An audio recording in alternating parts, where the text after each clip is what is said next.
So welcome back to my YouTube channel. तो new vacancy आ चुकी है और ये जो वैकेंसी रहने वाली है वो बीटीएससी लेबोरेटरी असिस्टेंट का रहने वाला है आपका। तो ये जो वैकेंसी है उसके रिगार्डिंग में कि कब से कब तक फॉर्म आपका इसमें भरा जाएगा, आपका कितना फ़ी लगने वाला है, आपका क्या इसका एलिजिबिलिटी होना चाहिए, इससे रिलेटेड ये आपका फुल वीडियो रहने वाला है।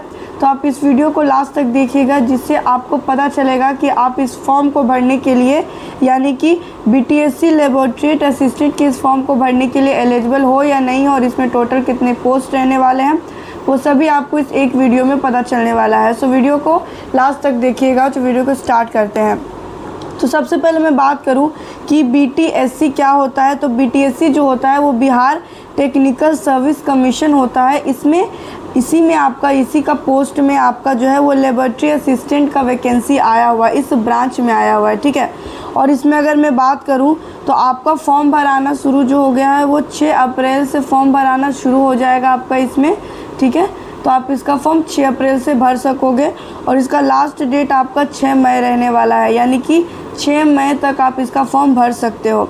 और इसका फ़ी जमा करने का लास्ट डेट पे आपका 6 मई रहने वाला है। तो 6 मई तक आप अपना फ़ी भी जमा कर देना। और अगर मैं बात करूँ कि इस फॉर्म को भरने में आपको कितना फ़ी लगने वाला है, कितने पैसे लगेंगे, तो इस फॉर्म को भरने में आपको 100 रुपये लगने वाला है। चाहे आप एससी हो, एसटी हो, जर्नल हो, ओबीसी हो या फीमेल हो या किसी भी कैटेगरी से आप हो, सभी के लिए 100 रुपये ही फ़ी लगने वाला है इस फॉर्म को भरने के लिए, ठीक है। और अगर मैं बात करूं कि एज क्राइटेरिया क्या होने वाला है, किस एज लिमिट के लोग जो होंगे इस फॉर्म को भर पाएंगे या नहीं भर पाएंगे, तो देखिए इसके लिए जो मिनिमम एज मांगा गया है वो 18 साल मांगा गया, ठीक है। 18 साल आपका मिनिमम एज होना चाहिए। और अलग अलग इसमें कैटेगरी वाइज इसका मैक्सिमम एज रखा गया। जैसे कि अगर मैक्सिमम एज की मैं बात करूँ कैटेगरी वाइज, तो जैसे देखिए आपका 37 जो ईयर होना चाहिए वो मेल का, यूआर मेल का मैक्सिमम एज जो रहने वाला है वो 37 ईयर रहने वाला है। लेकिन वहीं यूआर फीमेल की बात करूँ मैक्सिमम एज की, तो उनका 40 साल तक वो जो अगर है तो उस फॉर्म को भर सकते हैं। लेकिन वहीं बीसी का, ईबीसी का, फीमेल हो या कोई मेल हो, यानी बीसी और ईबीसी का चाहे कोई फीमेल हो या मेल हो, इस कैटेगरी की उनके मैक्सिमम एज जो रहने वाली है वो 40 साल फॉर्म भरने का रहने वाला।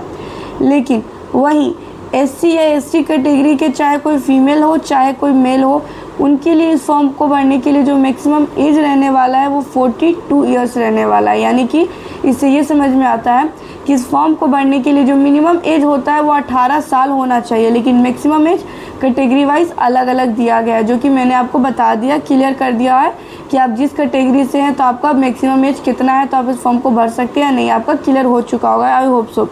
तो अगर इसमें एज लिमिट की काउंट डाउन की मैं बात करूँ कि कब मतलब किस तारीख से आपका एज लिमिट नोट किया जाएगा, तो इसमें 1 अगस्त 2026 यानी 1 अगस्त 2026 तक आपका 18 साल हो गया हो, यानी कि 1 अगस्त 2026 तक हो जाना चाहिए। उससे पहले हो गया हो या 1 अगस्त 2026 तक 18 साल आपका हो रहा हो, तब भी आप इस फॉर्म को भरने के लिए एलिजिबल होंगे, ठीक है। आई होप सो कन्फ्यूज़न आपको नहीं रहा होगा कि जैसा कि डाउट होता है कि अभी 18 साल नहीं हुआ है तो क्या वो इस फॉर्म को भर सकते हैं कि नहीं भर सकते हैं, क्योंकि 18 साल मिनिमम होना चाहिए पर अभी हुआ नहीं है।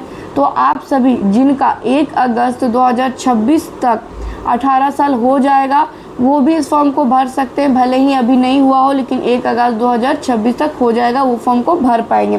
तो ये कन्फ्यूज़न नहीं रहा होगा आपका, आई होप सब क्लियर हो गया होगा। तो ये रहा आपका एज लिमिट को लेकर के। अब बात करते हैं कि इसमें क्वालिफ़िकेशन, आपका एजुकेशन क्वालिफ़िकेशन जो होगा वो क्या होगा इसमें। तो देखिए जितने भी लोग हैं उन्होंने इंटरमीडिएट कर रखा है, ठीक है। इंटरमीडिएट कहने का मतलब है 12th पास कर लिया है अगर आप लोगों ने, और वो भी साइंस स्ट्रीम से किया हो, ठीक है। इसमें आपका जो होगा साइंस स्ट्रीम होना अनिवार्य होगा, यानी कि आपका जो इंटर है यानी 12th है वो अगर साइंस से आपने किया है तभी आप इस फॉर्म को भरने के लिए एलिजिबल हो। अदरवाइज़ अगर आपने आर्ट्स, कॉमर्स ऐसे स्ट्रीम से किया है तो आप इस फॉर्म को नहीं भर सकते हो। अगर आपने साइंस से किया तभी आप इस फॉर्म को भरने के लिए एलिजिबल हो। तो ये आपका एजुकेशन क्वालिफ़िकेशन रहा। और टोटल पोस्ट की मैं बात करूँ कि इसमें आपको टोटल पोस्ट कितनी रहने वाली है वैकेंसी का पोस्ट की, तो मैं इसमें बता दूँ आपको कि 1091 टोटल पोस्ट इसमें रहने वाला है। ठीक है, 1091 टोटल पोस्ट है आपका, इसमें अच्छा खासा पोस्ट है। तो एक मौका है आप सभी के लिए, आप इस फॉर्म को भर सकते हैं। तो जितनी भी ये आपकी क्वालिफ़िकेशन है आप चेक कर लीजिए, एज क्वालिफ़िकेशन आपकी, एजुकेशन क्वालिफ़िकेशन आपकी जो मैंने आपको बता दी। अगर इसके अकॉर्डिंग आप एलिजिबल हो तो आप इस फॉर्म को ज़रूर भर देना, क्योंकि इस फॉर्म को भरने का मैं अगर फिर से रिपीट कर दूँ तो इसका जो डेट है वो 6 अप्रैल से शुरू हो जाएगा और 6 मई तक लास्ट डेट रहेगा। तो आप याद से इस फॉर्म को ज़रूर भरना, क्योंकि एक अच्छा मौका है आप सभी के लिए। सो वीडियो को लाइक और चैनल को सब्सक्राइब करके रखिएगा, ताकि इसी तरह की जो भी वैकेंसी से रिलेटेड अपडेट आते रहें उससे रिलेटेड मैं आपका फुल वीडियो बना करके डालते रहूँ और आपका जितना भी कन्फ्यूज़न हो सारा दूर होता रहे। सो मिलती हूँ आपसे नेक्स्ट वीडियो में।